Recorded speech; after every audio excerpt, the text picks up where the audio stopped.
Hello everyone, welcome to my channel. आज की इस वीडियो में हम बात करेंगे क्लास 12th की एनसीईआरटी का लेसन नंबर 2।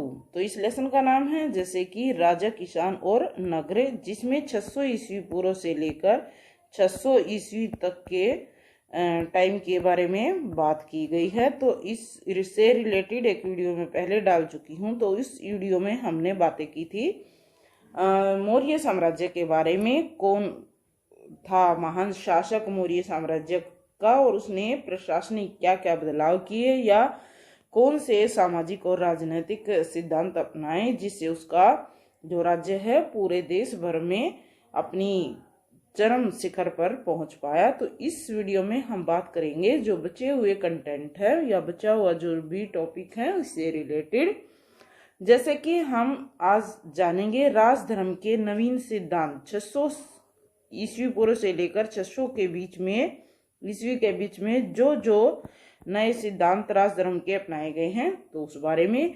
इसमें सबसे पहले लेंगे दक्षिण के राजा और सरदार टॉपिक। दक्षिणी क्षेत्र में कौन कौन से राज्य हैं जो अस्तित्व में आए हैं इस टाइम में। जैसे दक्षिण क्षेत्र में चोल, चेर और पांड्य शासक का अस्तित्व इस टाइम पीरियड में दिखाई दिया है। तो इन्होंने क्या किया, ये चोल और जो चेर, पांड्य जैसे हैं इनको क्या बोला गया, सरदारी। ठीक है, तो इन सरदारियों का उदय हुआ है। तो इन सरदारियों के बारे में पढ़ने से पहले जान लेते हैं जो सरदार है वो क्या है। तमिल ग्रंथों में इसका वर्णन है। ये जो है वंशानुगत भी है और नहीं भी, यानी कि एक पीढ़ी से दूसरी पीढ़ी में चलने वाला है सरदार। मीन्स अगर बाप राजा है तो उसका बच्चा भी राजा या युवराज ही होगा। तो इस तरह से ये पद जो है सरदारी का वंशानुगत भी रहा है और नहीं भी, मीन्स उसके कोई प्रत्यक्ष साक्ष्य नहीं मिले हैं। तो जो सरदार है वो कौन होता है, ये होता है एक शक्तिशाली व्यक्ति। कौन होता था, एक शक्तिशाली व्यक्ति। ठीक है, जैसे राजा शक्तिशाली होता है उसी तरह से ये सरदार जो है ये भी एक शक्तिशाली व्यक्ति ही था। ठीक है, तो जिसका पद के बारे में हम बात कर चुके हैं। और इसके समर्थक कौन होते थे, इसके ही वंश के लोग। इसके समर्थक कौन होते थे, इसके वंश के लोग, यानी कि वही इसको फॉलो करते थे। और इसका काम क्या होता था, जैसे कि विशेष कार्यों का संचालन करना, युद्ध के समय नेतृत्व करना। ठीक है, युद्ध का नेतृत्व करना, यानी कि युद्ध का नेता ये स्वयं होता था। दूसरा, इसका जो भी पब्लिक में विवाद हुए हैं, समस्याएं हुई हैं, तो उनको सुलझाने में मध्यस्थ की भूमिका ये निभाता था। ठीक है, किसकी भूमिका निभाता था ये, मध्यस्थ की, यानी कि बिचौलिए की भूमिका की लोगों का फैसला करता था। दूसरा, इस सरदार का काम होता था इसके अधीन जितने भी लोग थे वो उनसे भेंट लेता था, उपहार। ठीक है, जैसे राजा कर लेते हैं ना, तो इसी तरह से सरदारी जो सरदार है या सरदारी जो हैं वो क्या करते थे, भेंट लेते थे लोगों से और अपने समर्थकों में उस भेंट को बांट देते थे। ठीक है, और एक रीजन है राजा के पास क्या है कि स्थायी सेना होती थी, लेकिन इसके पास कोई स्थायी सेना नहीं थी। ठीक है, थोड़ा सा ये डिफरेंस है राजा और सरदारी में, स्थायी सेना इनके पास नहीं थी। ठीक है, सेना और अधिकारी भी इनके पास नहीं थे। ठीक है, सेना तो थी लेकिन स्थायी नहीं थी। तो ये सब था सरदार और सरदारी के बारे में। फिर है दैविक राज्य।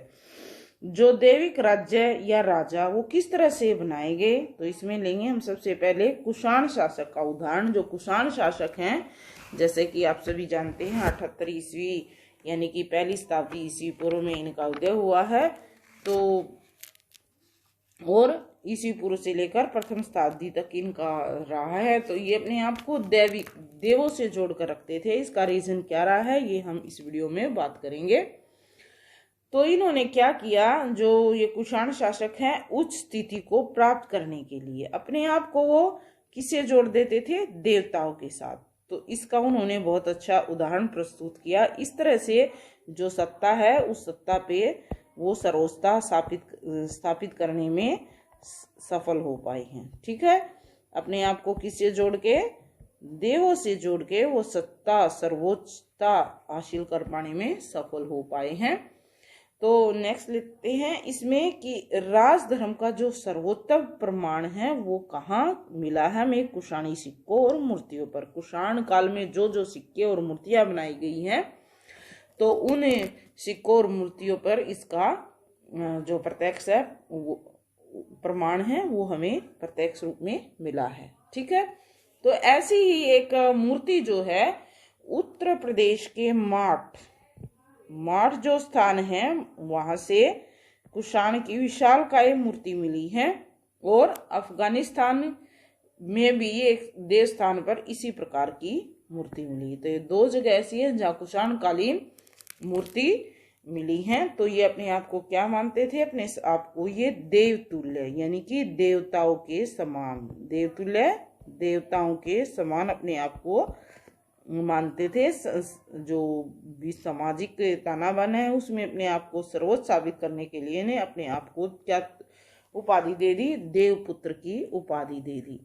तो ऐसा उन्होंने क्यों किया होगा, इस बारे में कुछ जो प्रमाण मिले हैं वो यही कहते हैं कि शायद वे चीनी शासकों से प्रेरित हुए होंगे। ठीक है, तो प्रेरित होकर, क्योंकि चीनी शासक हैं अपने आप को क्या कहते थे, स्वर्ग पुत्र। ठीक है, तो इसलिए इन्होंने भी इनसे प्रेरित होकर, चीनी शासकों से प्रेरित होकर कुषाण शासकों ने अपने आप को क्या माना है, देव तुल्य या देवपुत्र की उपाधि स्वयं धारण की है। ऐसे बहुत से शासक हैं जो इस तरह की उपाधियां धारण करते थे पहले। फिर क्या है, 4वीं शताब्दी ईस्वी पूर्व में गुप्त साम्राज्य के भी साक्ष्य मिले हैं। तो ये जो साक्ष्य हैं ईस्वी में क्या, गुप्त साम्राज्य के, जैसे जैसे हमने ये किया है 6वीं शताब्दी से 4वीं शताब्दी ईस्वी पूर्व तक मौर्य साम्राज्य रहा है, तो उसी तरह से साम्राज्य बदलते गए टाइम के हिसाब से। तो इनके साक्ष्य हमें कहाँ से मिले हैं, ये जो साम्राज्य है इसके सिक्कों से, साहित्य और अभिलेखों से। साहित्य मीन्स जो उस टाइम पे जो इनके काल में साहित्य रचा गया है उन साहित्यिक रचनाओं से हमें गुप्त साम्राज्य के बारे में पता चला है। और ऐसे ही उस काल में राजाओं के जो कवि होते थे, ठीक है, राजाओं के जो कवि हैं वो अपने राजा की प्रशंसा में कविताएं लिखते थे। तो उनके द्वारा जो प्रशंसा में लिखे हुए जो भी सामग्री है उसको क्या कहा जाता था, प्रशस्ति पत्र यानी कि प्रशंसा पत्र। ठीक है, तो उस टाइम पे गुप्त काल में जिन कवियों ने अपने राजा के बारे में जो प्रशंसा गीत लिखा है उसको प्रशस्ति पत्र कहा गया है। नेक्स्ट लेते हैं, जैसे कि ऐसा ही एक एग्जाम्पल लेंगे हम कि ऐसा कौन सा शासक था जिसके बारे में प्रशस्तियां प्रसिद्ध रही हैं। तो चंद्रगुप्त साम्राज्य में था समुद्रगुप्त का राजकवि है हरिसेन।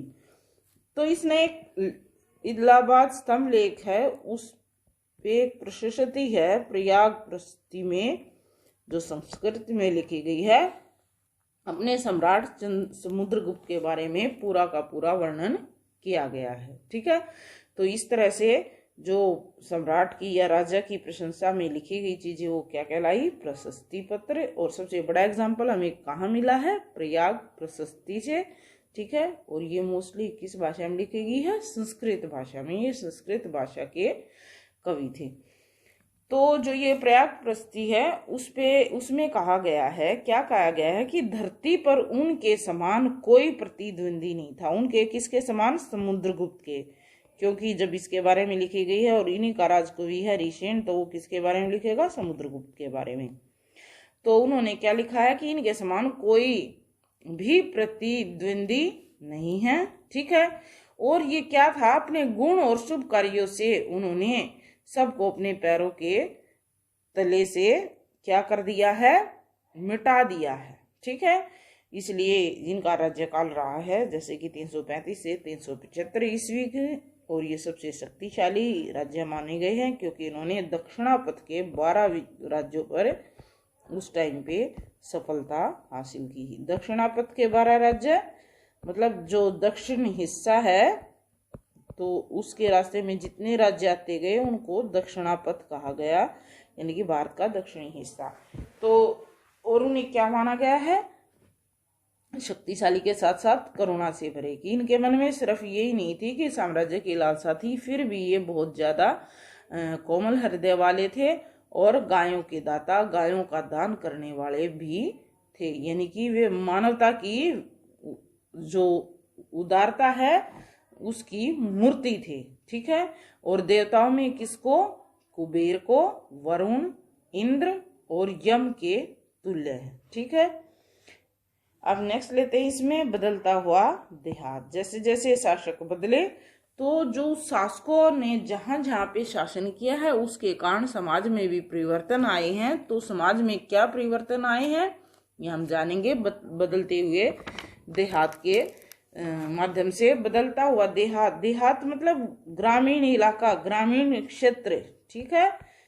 जो ग्रामीण ताना बाना है उसमें भी बदलाव आया है। तो वो क्या क्या चेंजेस आए हैं, जैसे कि जनता में राजा की छवि, जो राजा है उसके बारे में जनता की क्या राय रही है, तो इसका वर्णन या साक्ष्य हमें मिला है जातक कथाओं में। ठीक है। जातक कथाओं में जो पहली शताब्दी ईस्वी में लिखी गई हैं, वो क्या मानते थे, इस जातक कथा से हमें क्या साक्ष्य मिला है कि प्रजा जो है बहुत दुखी रहती थी अपने राजा के बारे में। क्यों? क्योंकि दिन में तो राजकीय अधिकारी मतलब जो लगान इकट्ठा करने वाले या राजस्व इकट्ठा करने वाले अधिकारी थे, वो उन्हें लूटते मतलब फसल इतनी ही नहीं होती थी जितना ज्यादा फसलों पे कर लगाया हुआ था और उसको वसूली करते थे। और रात में उनको किसका डर रहता था, डाकुओं का, चोरों का, लुटेरों का। ठीक है। तो इन सब के डर के कारण क्या हुआ, जो समाज है वो बुरी तरह से प्रभावित हुआ। और इस प्रभाव का क्या कारण है कि ज्यादातर जनता है वो जंगल में पलायन कर गई। पलायन का मतलब होता है चले जाना। ठीक है। तो क्या रीजन रहे हैं जनता का गांव छोड़ के जाने का, जैसे मैंने अभी अभी बताया है कि दो दुख थे उनके, एक तो राजकीय अधिकारियों द्वारा लगान या राजस्व, दूसरा रात को लुटेरों और डाकुओं का भय। मीन्स जो राजा है वो अपनी प्रजा के प्रति इतने लापरवाह थे कि वो ध्यान ही नहीं दे रहे थे कि उन्हें क्या फर्क पड़ रहा है या क्या उनके साथ भेदभाव हो रहा है। फिर दूसरी शताब्दी ईस्वी में, ठीक है, तो एक शासक है रुद्रदामन, उन्होंने क्या करवाया है, सुदर्शन झील का निर्माण करवाया है। ये मौर्य काल में भी इस झील का निर्माण हुआ था। ठीक है। एक राज्यपाल था, उन्होंने इस झील का निर्माण करवाया, लेकिन क्या हुआ कि बहुत ज्यादा बाढ़ आ गई। ठीक है। बाढ़ या तूफान की वजह से ये जो झील है उसके तटबंध टूट गए और ये झील अस्त व्यस्त व्यवस्था में पड़ी थी। तो बाद में इसके सही मुरम्मत कराने का कार्य किया है रुद्रदमन ने। वो किस लिए? जनता की भलाई के लिए। तो इन साक्ष्य से पता चलता है कि कुछ राजा ऐसे भी थे कि इन्होंने जनता की भलाई के बारे में सोचा है। और ये झील क्यों बनाई गई? सिंचाई के लिए। ठीक है। जैसे बारिश ना हो तो इस झील के पानी को यूज करके खेतों में सिंचाई की जाए। फिर नेक्स्ट लेंगे इसमें हम उपज बढ़ाने के तरीके। जो जनता है वो दुखी थी। फिर क्या हुआ कि जनता ने जैसे जंगल की ओर पलायन किया, तो वहां पे उपज बढ़ाने के तरीके या किसी भी राज्य में रहकर वहां काम करने के तरीके, जैसे कि हल का प्रयोग। आप सभी जानते हैं कि हड़प्पावासी लोहे से परिचित नहीं थे, लेकिन 1000 ईस्वी पूर्व में लोहे का प्रयोग शुरू हो गया था। तो जब ये लोहे का प्रयोग शुरू हुआ तो इसमें क्या हुआ, जो हल हैं पहले जैसे लकड़ी के थे तो वो किसके बनने शुरू हो गए? लोहे की। उससे क्या होता है, लोहा जो जमीन में ज्यादा तक नीचे तक खुदाई करता है और उसके कारण जो जमीन है वो अच्छी तरह से उथल जाती है और उसमें फसल अच्छी होती है।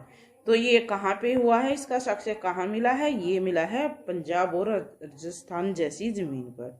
दूसरा, गंगा घाटी में धान की खेती, जैसे इससे पहले वाली वीडियो में फर्स्ट पार्ट में भी हमने जाना था कि गंगा घाटी में धान की खेती क्यों। गंगा जो नदी है वो अपने साथ जहां जहां से पानी लेके गई है तो अपने साथ कुछ जो उपजाऊ चीजें जमीन पे छोड़ के जाती हैं, तो इस कारण से धान की खेती करने में आसानी हो गई। कुआं, नहरों और तालाबों से सिंचाई के साधन लोगों ने जुटाए और इस तरह से अपने जो जीने का साधन है यानी कि अपने काम किया अपने जीवित रहने के लिए। अब जो भी है ये सब वर्णन है वो कुछ राजाओं ने अपने अभिलेखों में भी करवाया है, ग्रामीण या कहेंगे किसानों के बारे में। नेक्स्ट लेते हैं ग्रामीण समाज में भिन्नता। यहाँ क्या हुआ कि इन सब तरीकों को अपनाने से, जैसे कौन से तरीके, हल का प्रयोग, दूसरा गंगा घाटी में धान की खेती, कुओं, नहरों, तालाबों से सिंचाई, लेकिन इसके लाभ सब जगह समान नहीं होते। ठीक है, क्या है कि सब जगह समान नहीं हुए लाभ, कुछ पे ज्यादा हुए हैं कुछ जगह पर वो लाभ इतने नहीं मिले। ठीक है, तो इसमें हम दो चीजें क्लियर कर लेंगे। पहले तो गृहपति शब्द का यूज हुआ है इसमें। गृहपति क्या होता है? घर का मुखिया होता है भाई, घर का मुखिया। तो उसका काम क्या होता था? औरतों, बच्चों और नौकरों पर नियंत्रण रखना। ठीक है, और इनसे काम करवाना। कभी कभी इसका अर्थ, इस शब्द का अर्थ व्यापारियों के लिए भी हम प्रयोग करते हैं। ठीक है, व्यापारियों के लिए भी गृहपति का प्रयोग किया जाता है। जबकि पाली भाषा में जो गृहपति का प्रयोग किसको मानते हैं? छोटे किसान और जमींदार। तो मैंने जैसे ये टाइटल ही दिया गया है ग्रामीण समाज में भिन्नता। यहाँ भाषा चेंज होते ही इस, वैसे गृहपति का मुख्य अर्थ क्या माना गया है? मुखिया, जो घर, बच्चों और औरतों, नौकरों पे नियंत्रण रखे। दूसरा, पाली भाषा में इसको छोटे किसान या जमींदार, जिनके पास जमीन थोड़ी है और उस जमीन से वो अपना गुजर बसर करते हैं, उन्हें छोटे किसान।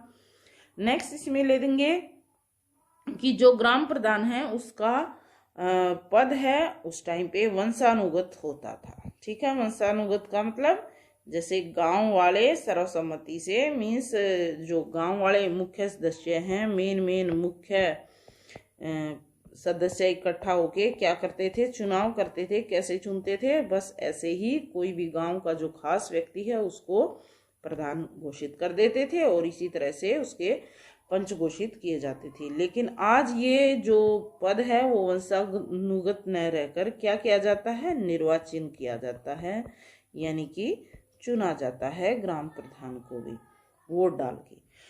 नेक्स्ट लेते हैं तमिल साहित्य में। जैसे कि गृहपति का तमिल साहित्य में क्या है? इस बात का वर्णन मिला है कि वेलार या बड़े जमींदार। ठीक है, क्या माना गया गृहपति को? वेलार या बड़े जमींदार, हलवाहा या उल्वर और या दास अणिमी। तो ये अलग अलग जगह पर इनका रूप बदला है, यानी कि समाज की विभिन्नता दिखाई देती है इन शब्दों से। ठीक है, तो ये है ग्रामीण समाज के बारे में। तो एक ग्रंथ लिखा गया है मनुस्मृति। ये आरंभिक भारत का सबसे प्रसिद्ध वैदिक ग्रंथ है। ठीक है, इसे कौन सी भाषा में लिखा गया है? संस्कृत भाषा में लिखा गया है। जो कब लिखा गया है?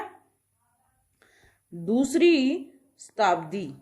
ठीक है, शताब्दी ईस्वी पूर्व से 2री शताब्दी ईस्वी के बीच में। ठीक है, तो इस ग्रंथ में क्या है? इस ग्रंथ में ये बताया गया है कि जैसे राजा और महाराजाओं में या जैसे आपस में क्या होते रहते थे? झगड़े। तो झगड़े का कारण क्या होता था मेन उस टाइम पे भी और अब भी? सीमा, कि उसके राज्य की सीमा कहाँ तक है। तो इस मनुस्मृति में एक वर्णन किया गया है कि सीमा की पहचान के लिए राजा अपने अपने राज्य की गुप्त निशान बनाकर रखे। तो इस गुप्त निशान के लिए राजा को क्या करना पड़ता था? जैसे कि राजा को कंकड़ सीमा पे अपनी पे रख दिए, ठीक है, या पत्थर लगा दिए, खेतों में कहीं कहीं पत्थर गड़े हुए मिलते हैं ना हमें पुराने, तो वो इसीलिए, या हड्डियां गाड़ दी जाती थी अपने किस चीज के लिए, अपने खेत की पहचान के लिए, अपने या गाय का जो सूखा गोबर है वो गाड़ दिया जाता था, ठीक है, या रेत से ऊंची ऊंची खेत की मेड़ बनाई जाती थी। रेत की मेड़, मेड़ मीन्स कहने का अभिप्राय है जो हरियाणी भाषा में यूज होता है डोले, ठीक है, कि उससे ये पता चल जाए कि ये जमीन किसके हिस्से की है, ठीक है। तो इसलिए मनुस्मृति में भी इस बात का जिक्र है कि राजाओं को क्या सलाह दी गई है, अपनी सीमाओं की पहचान रखे। तो वो पहचान रखने का कार्य किससे किया जाता था, गुप्त निशान बना के। ये गुप्त निशान जिसके बारे में हम जान चुके हैं। तो ऐसा ही एक राजा उस काल में हुआ है, ठीक है, उसके बारे में हम जानेंगे बाणभट्ट द्वारा रचित हर्षचरित से, ठीक है, जो 7वीं शताब्दी में लिखा गया है। और इसमें किसके बारे में वर्णन किया गया है, ये किया गया है राजा हर्षवर्धन की जीवनी, पूरा का पूरा। जैसे मैंने अभी बताया था, यहाँ हम एक राजा पढ़ रहे थे उसके बारे में। तो अब किसकी जीवनी आ गई, समुद्रगुप्त के बारे में पढ़ा, जिसको उसके राजकवि ने लिखा है, हरिसेन ने। अब बारी है बाणभट्ट, ठीक है, एक राज कवि था और इन्होंने भी किसके बारे में लिखा है, हर्षचरित पुस्तक लिखी है, और ये राजा हर्षवर्धन की जीवनी लिखी है। तो इससे क्या पता चल रहा है कि उस टाइम पे भी विभिन्न जो शासक हैं वो अपने कीर्तिगान या यश गाथा गान लिखवाते थे अपने कवियों से या लेखकों से, ठीक है। तो इन्होंने यहाँ मेंशन करने का बाणभट्ट द्वारा हर्षवर्धन की जीवनी, मेरा रीजन यही है कि यहाँ इन्होंने किस चीज का इस जीवनी में जिक्र किया है, धान की उपज का, ठीक है, कि उपज बढ़ाने के जो तरीके हैं तो वो यहाँ से भी मीन्स इस जो जीवनी है इसमें वर्णन किया गया है। तो नेक्स्ट हम लेंगे भूमि दान के प्रमाण। भूमि दान के प्रमाण कहाँ कहाँ मिले हैं और कब मिले हैं, जैसे कि ईस्वी का आरंभिक काल, पहली जो शताब्दी ईस्वी है उस टाइम पे, तो कुछ कहाँ कहाँ मिले हैं, अभिलेख पत्र पर, ठीक है, जो अभिलेख पत्थर पर खुदवाए गए हैं उन पत्थरों पे मिले हैं, कुछ ताम्र पत्रों पे, ठीक है, ताम्र पत्र जो अभिलेख किस पे, तांबे के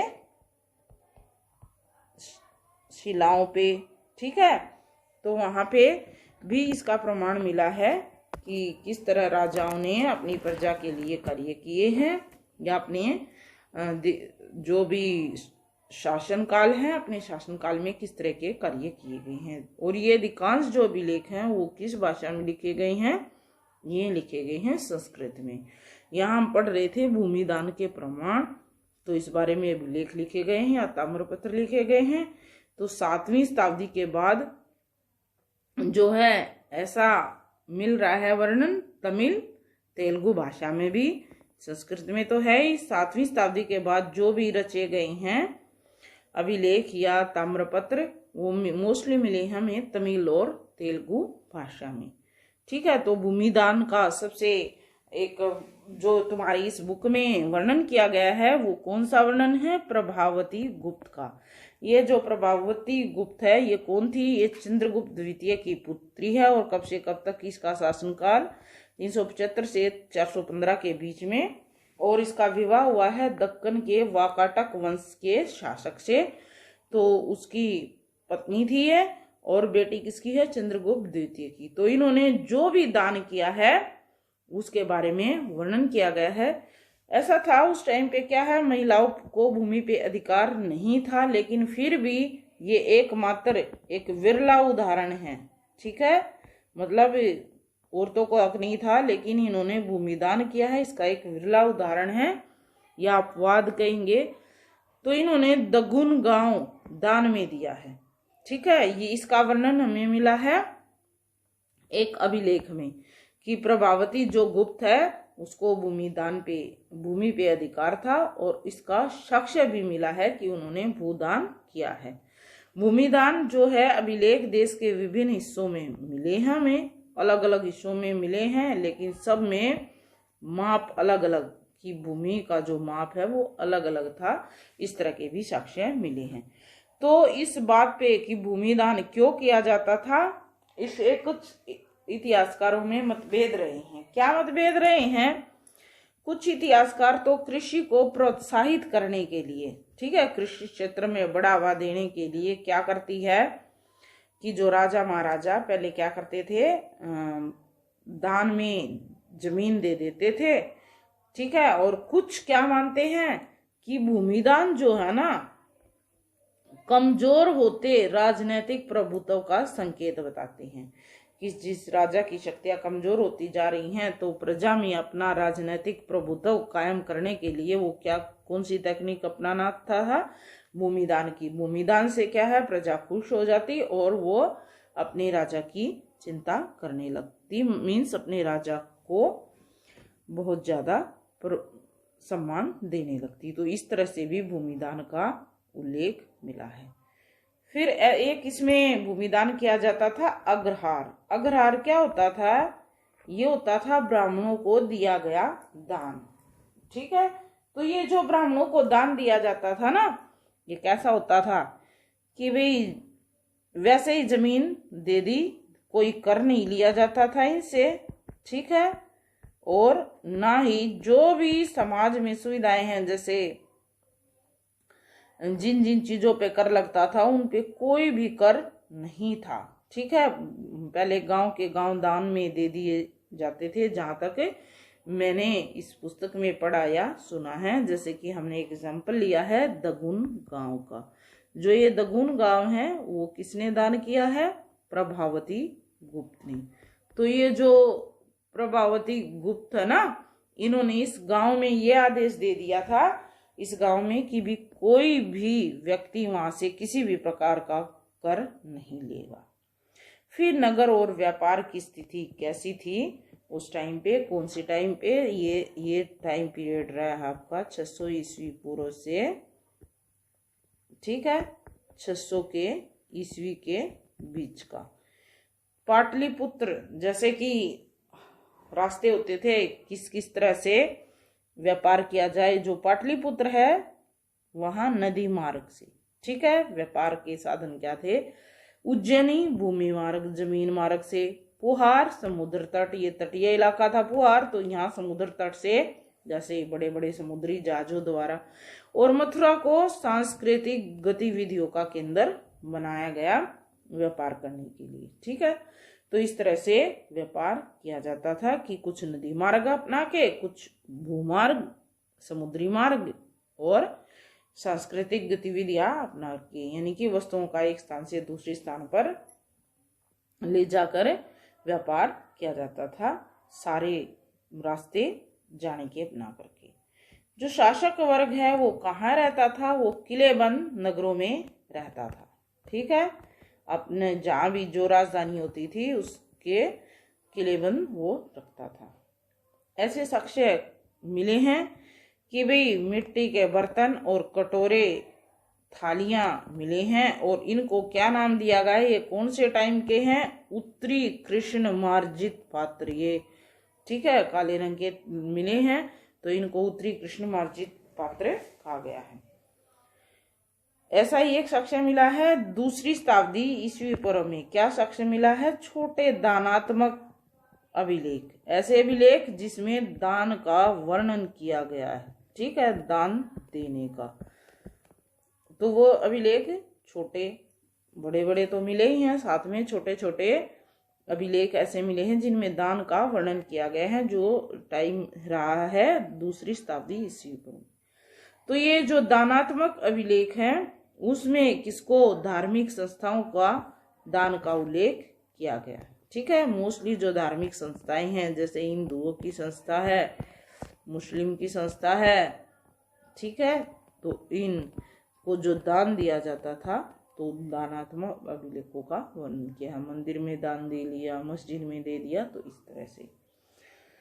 फिर आगे लेंगे जो व्यापार करने वाले हैं, व्यापारी या उत्पादक, ठीक है, जो उत्पादन करते थे, वस्तुओं को बनाते थे, ठीक है, वस्तुएं बनाने वाले या पैदा करने वाले, इन सब का जो संघ होता था, उनका काफिला होता था, तो उसका नाम रखा गया है उस टाइम पे श्रेणी।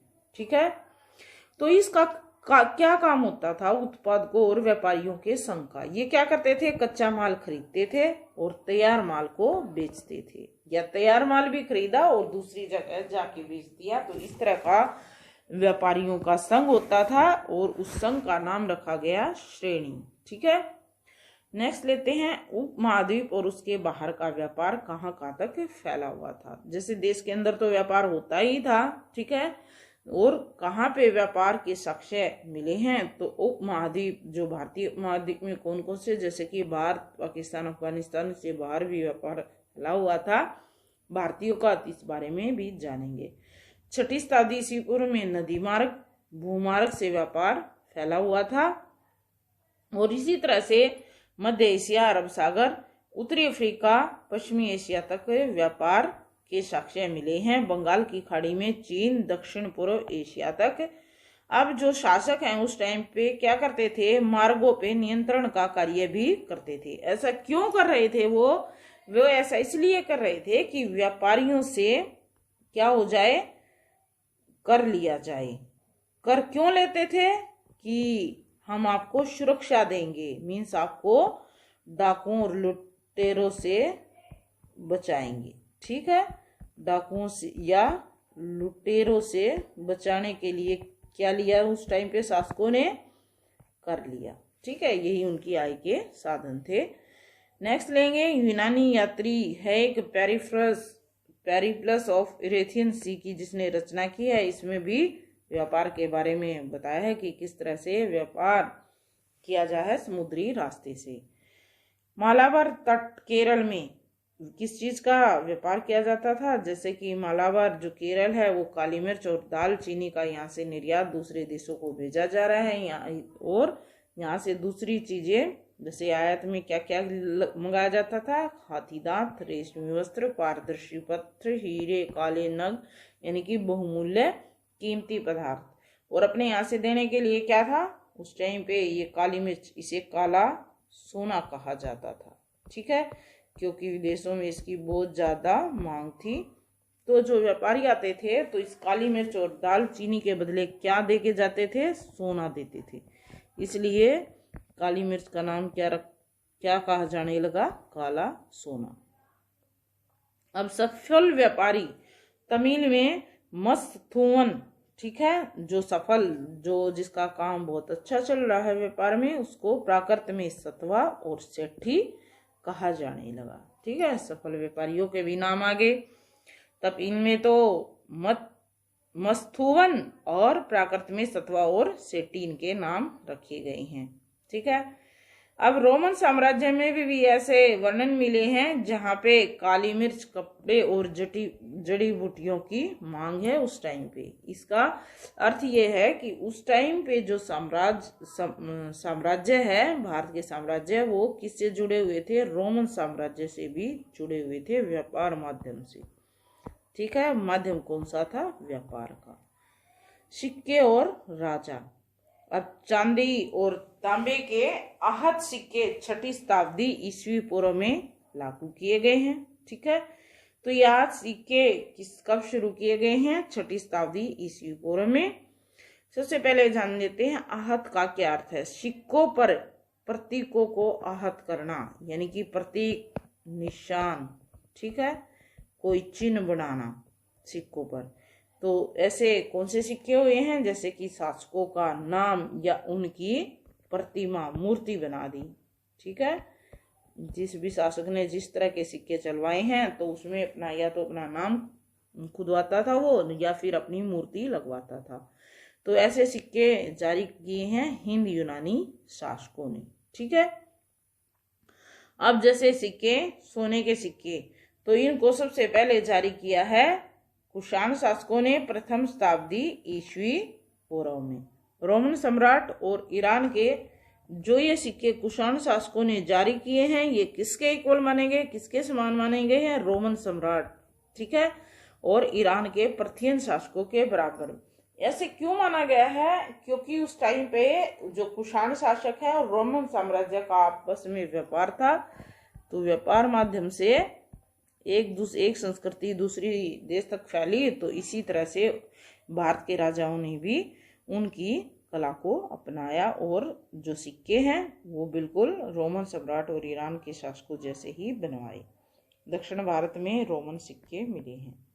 इसका क्या है कि दक्षिण भारत में भी रोमन सिक्के मिले हैं। पंजाब और हरियाणा में क्या हुआ है, प्रथम शताब्दी ईस्वी में युद्ध गणराज्य में ऐसा वर्णन मिला है, ठीक है।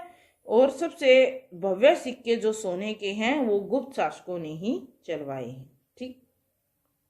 ये युद्ध जो गणराज्य है वहां भी कुछ सिक्के चलाए गए हैं, पंजाब हरियाणा में इसके साक्ष्य मिले हैं। फिर आ जाते हैं लिपि के बारे में। लिपि जो है ब्राह्मी लिपि, ये किससे संबंधित है, सम्राट अशोक से, ठीक है। लेकिन ये लिपि कैसी थी और सम्राट अशोक, इससे पहले वाली वीडियो में हम इसका कुछ वर्णन कर चुके हैं। क्या आप सभी जानते हैं कि ये जो लिपि है ये भारतीय भाषाओं की मूल है। मूल का मतलब जड़, यानी कि जो और बाकी भाषाएं हैं वो इसी से निकली हुई मानी जाती हैं। तो इसका उपयोग कहाँ हुआ है, अशोक के अभिलेखों में। दो ही तो लिपि, जैसे ब्राह्मी लिपि, खरोष्टी और प्राकृत लिपि। ब्राह्मी लिपि का अर्थ सबसे पहले जेम्स प्रिंसेप ने 1838 ईस्वी में निकाला है, ठीक है। पहले इससे अनजान थे, तो जेम्स प्रिंसेप 1838 में इस लिपि को पढ़ने में सफल हो पाया, ठीक है, यानी कि इसका अर्थ निकाल पाया है। अब ऐसी एक लिपि और है जो कि अशोक के अभिलेखों में वर्णित है, तो ये है खरोष्टी लिपि। इसको कैसे पढ़ा गया, सिक्कों में क्या होता है, राजाओं के नाम यूनानी और खरोष्टी लिपि में थे, ठीक है। अब ये यूनानी और खरोष्टी लिपि को कैसे पहचाना गया, जो यूनानी भाषा पढ़ने वाले विद्वान है ना, उन्होंने अक्षरों का मेल किया।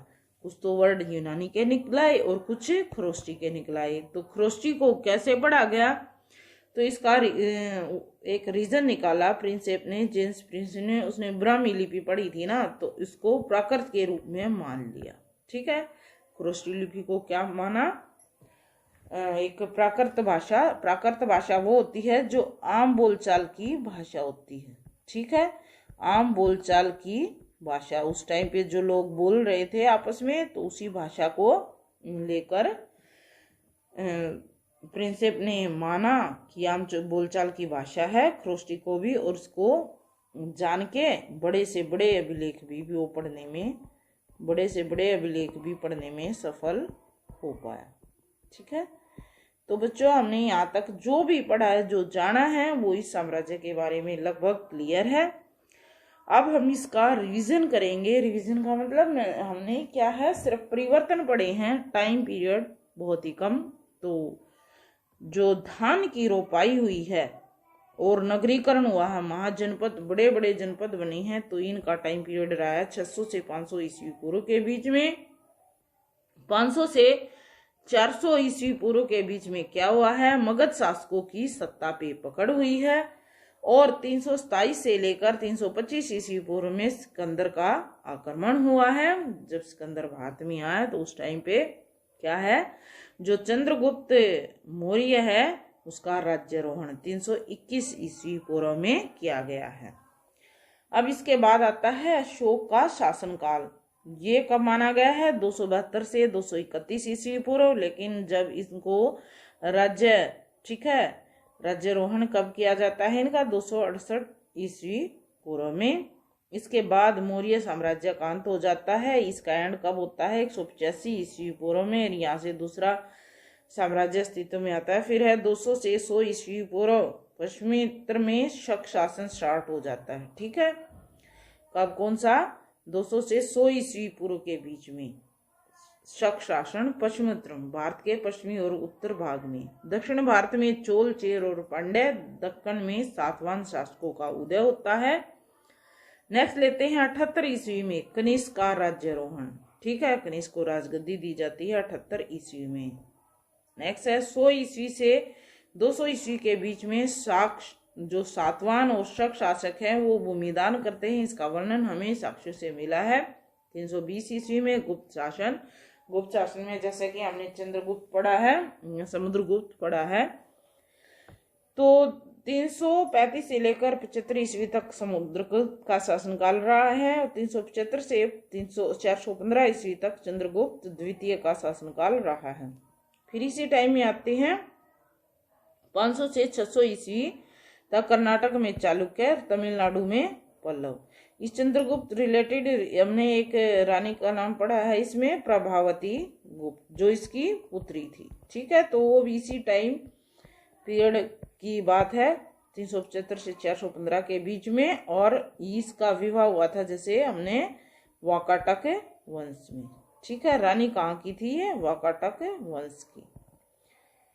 अब नेक्स्ट लेते हैं 606 से 647 ईस्वी के बीच में क्या होता है? कन्नौज जो शासक है हर्षवर्धन, उसका उत्थान होता है, यानी कि ये शासन करते हैं, और इन्हीं के शासनकाल में चीनी यात्री ह्वेनसांग भारत आती हैं।